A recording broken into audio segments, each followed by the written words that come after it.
જય શ્રી કૃષ્ણ બાળકો, આજે આપણે ધોરણ 5માં વિષય ગુજરાતી કાવ્ય 4 સુંદર સુંદર જેના કવિ છે ધર્મેન્દ્ર માસ્તર, જેનું ઉર્ફ નામ છે મધુરમ.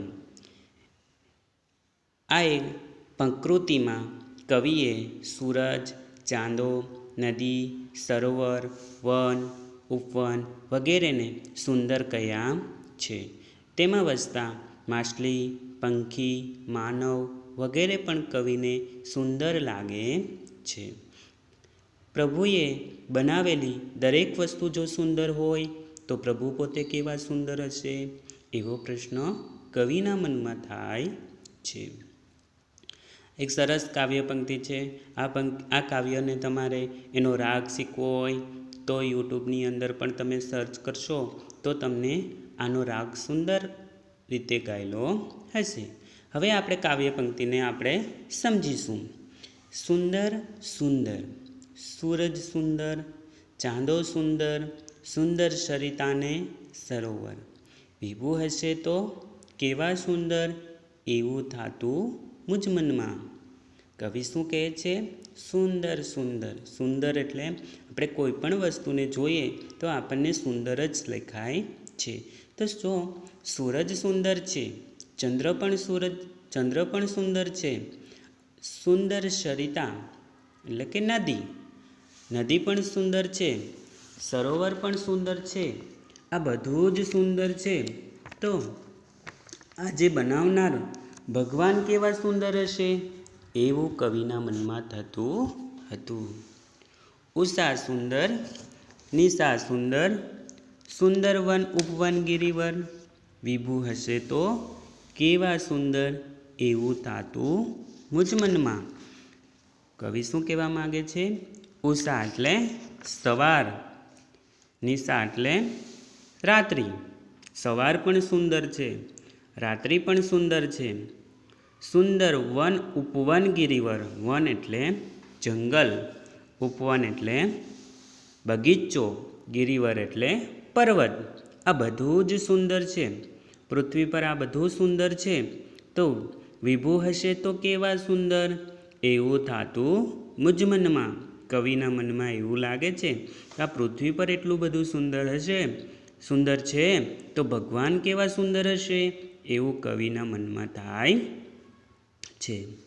માછલી સુંદર, પંખી સુંદર, સુંદર ધરતી શાંત સમીર. માછલી પણ સુંદર છે, પક્ષી પણ સુંદર છે. આકાશમાં જે ઉડી રહ્યા છે પક્ષીઓ એ પણ સુંદર છે. શાંત ધરતી, શાંત સમીર ધરતી, આ બધું જ સુંદર છે. ધરતી પણ સુંદર છે, શાંત સમીર, સમીર એટલે પવન, પવન પણ સુંદર છે. વિભુ હશે તો કેવા સુંદર, એવું થાતું મુજ મનમાં. કવિ શું કહે છે? જે માછલી સુંદર હોય, પંખી પણ સુંદર છે, ધરતી એટલે કે પૃથ્વી પણ સુંદર છે, સમીર એટલે પવન પણ સુંદર છે.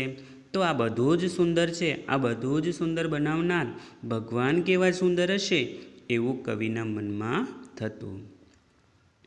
કવિતા સુંદર, જીવન સુંદર, સુંદર તારા આભ વિશાળ, વિભુ હશે તો કેવા સુંદર, એવું થાતું મુજ મનમાં. કવિતા પણ સુંદર છે, જીવન પણ સુંદર છે, આકાશમાં જે તારાઓ દેખાય છે એ પણ સુંદર છે, મોટું આભ વિશાળ આકાશ એ પણ સુંદર છે. આ બધું જ સુંદર છે. વિભુ કેવા સુંદર હશે, વિભુ એટલે કોણ? ભગવાન કેવા સુંદર હશે, એવું કવિના મનમાં થાય છે.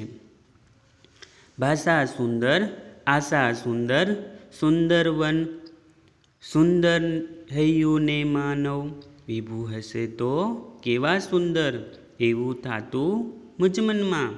ભાષા આપણે જે બોલીએ છીએ એ પણ સુંદર છે.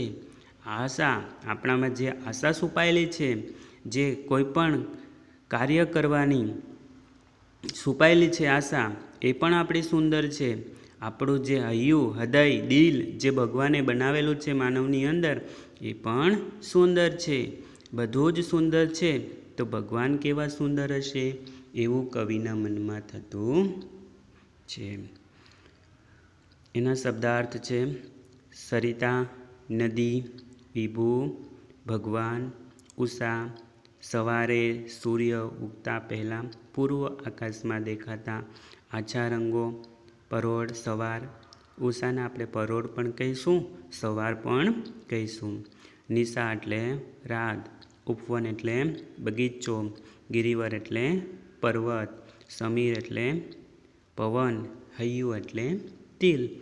હવે આગળ આપણે નેક્સ્ટ વિડીયોની અંદર આના પ્રશ્નોના જવાબ જોઈશું.